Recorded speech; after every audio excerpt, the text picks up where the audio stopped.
Bud Not Buddy, Chapter 9. I got to the food line in plenty of time, but my pretend family wasn't anywhere around. I had to eat by myself, without the brown sugar. After I was through, I went back to the library and sat under my tree to wait for it to open. I couldn't stop thinking about Daisy Malone and her dimple. How could her father find them now? Finally, I saw people going into the library. The same librarian was there again. I said, "Good morning, ma'am." "Good morning, young man. Could I please borrow a pencil and a piece of paper and see that book about how far one city is from another again, ma'am?" She said, "Of course you may. You know, after I went home last night, I finally recognized you. Didn't you and your mother used to come in here a long time ago?"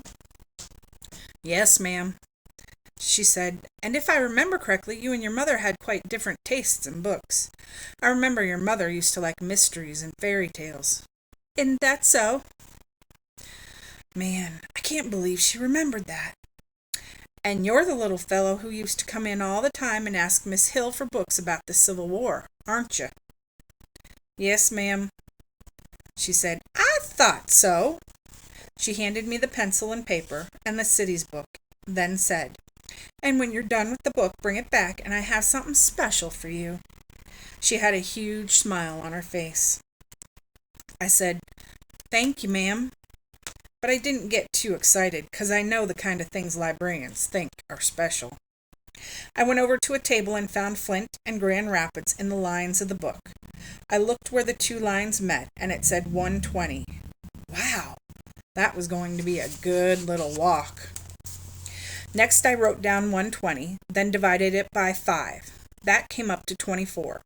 That meant I'd have to walk for 24 hours to reach Grand Rapids. 1 whole day and 1 whole night. I figured it would be easiest to do the night part first, so I decided to stick around the library until it got dark, then head for Grand Rapids. I wrote down all the names of all the cities I'd have to pass through to get there. Owasso, Ovid, St. John's, Ionia, Lowell, and put the paper in my pocket. When I took the city's book back, the librarian was still smiling. She said, "I'll bet you've been dying to know what your surprise is, haven't you?" I lied. "Yes, ma'am." She reached under her desk and pulled out a thick, thick book called The Pictorial History of the War Between the States. Wow, that book was gigantic. "Thank you very much, ma'am." She said, "Enjoy, enjoy, enjoy, young man." I took the book back to my table. I didn't want to tell her that I wasn't really interested in history. It was just that the best gory pictures in the world came from the Civil War. And this book was full of them. It really was a great book. There's another thing that's strange about the library. It seems like time flies when you're in one. 1 second I was opening the first page of the book, hearing the cracking sound the pages make, smelling all the page powder, and reading what battle the picture on that page was from. And the next second the librarian was standing over me saying, "I'm very impressed. You really devoured that book, didn't you? But it's time to close now. You may start up again first thing in the morning." I couldn't believe it. It happened again. I'd spent the whole day reading. Her words snapped a spell that was on me, and my stomach started growling right away. I was going to be too late for the mission. When she was walking me to the door, the librarian stopped at her desk and said, "Now, I know that knowledge is a food, but I couldn't help noticing you never went to eat. You must be very hungry." She handed me a paper bag and gave me another smile. "Thank you, ma'am." She smiled. "See you tomorrow." I said, "Yes, ma'am. Thank you for everything." I went back under the Christmas tree and got my suitcase. By this time tomorrow, I'd be looking at the face of the man who had to be my father. I'd start eating the cheese sandwich the librarian gave me. And then I headed out for Grand Rapids. It's funny how ideas are. In a lot of ways, they're just like seeds. Both of them start real small, and then whoop, zoop, sloop. Before you can say Jack Robinson, they've gone and grown a lot bigger than you ever thought they could. If you look at a great big maple tree, it's hard to believe it started out as a little seed. I mean, if you pick up one of those maple tree seeds and turn it over a couple of times in your hand, there's no way your brain will buy that this little thing can grow up into something so big. You have to bend your neck back just to see the top of it. Something so big that you can hang a swing on it, or build a tree house in it, or drive a car into it and kill yourself, and any bad-lucked passengers that might be taking a ride with you. Ideas are a lot like that. That's why the idea of Herman E. Callaway being my father started as something so teeny that if I hadn't paid it no mind, it would have blown away with the first good puff of wind. But now, here it was, so big and important and spread out. The idea first got started when I was looking in my suitcase at one of the flyers showing Herman E. Callaway and his band. That was like the seed falling out of the tree and getting planted. It started busting its head out of the dirt when me and the other boys at the home were getting our nightly teasing from the biggest bully there, Billy Burns. He said, "I don't even belong in this place. I've been put here by mistake, and it ain't going to be long before my mama comes and gets me out."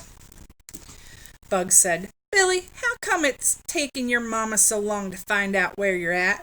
She must have a real bad memory. Seems like since she was the one what dropped you off here, she'd have remembered where she left you by now." Billy said, "Well, well, well, will you take a look at who piped up? Mr. Bugs. You know, I've seen lots of people who have roach-infested houses, but you're the first person I've seen who's got a roach-infested head." "I wouldn't expect a little ignorant roach head like you to know nothing about folks coming back here to get you out.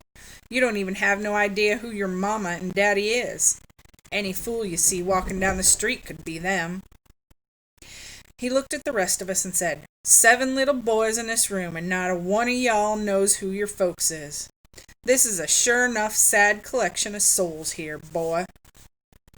I said, "That's not true. I know who my mama is. I lived with her for 6 years. Another boy said, "Me too. I lived with my mama for a long time."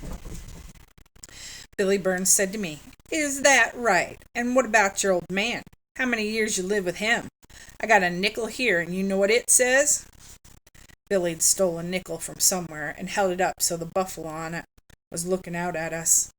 He pretended the buffalo was talking. It had a deep voice, like you'd figure a buffalo would. It said, "Billy, my man, go ahead and bet this little no-mama fool that he don't know who his daddy is. Then I'd have another nickel to bang around in your pocket with." Even before I had a chance to think, I said, "You owe me a nickel. My daddy plays a giant fiddle, and his name is Herman E. Callaway."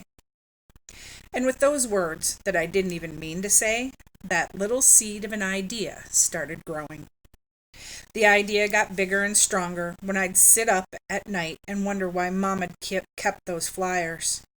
It dug its roots in deep and started spreading out when I got old enough to understand that Mama must have known she wasn't going to be around too long, and was trying to leave me a message about who my daddy was, and why she couldn't never talk about him. I knew Mama must be too embarrassed about why he wasn't with us, and was trying to break it to me gentle.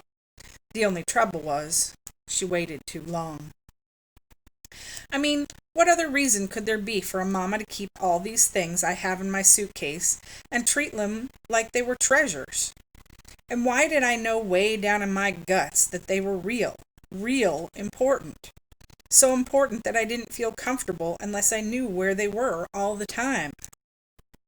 That little idea had gone and sneaked itself into being a mighty maple, tall enough that if I looked up at the top of it, I'd get a crick in my neck, big enough for me to hang a climbing rope in, strong enough I made up my mind to walk clean across the state of Michigan.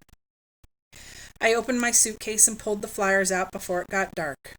I put the blue one with the writing about Flint on it on the bottom and looked at the others. 2 of them had the same picture of Herman E. Callaway and the 2 guys, but the first was called Herman E. Callaway and the Terminally Unhappy Blues Band.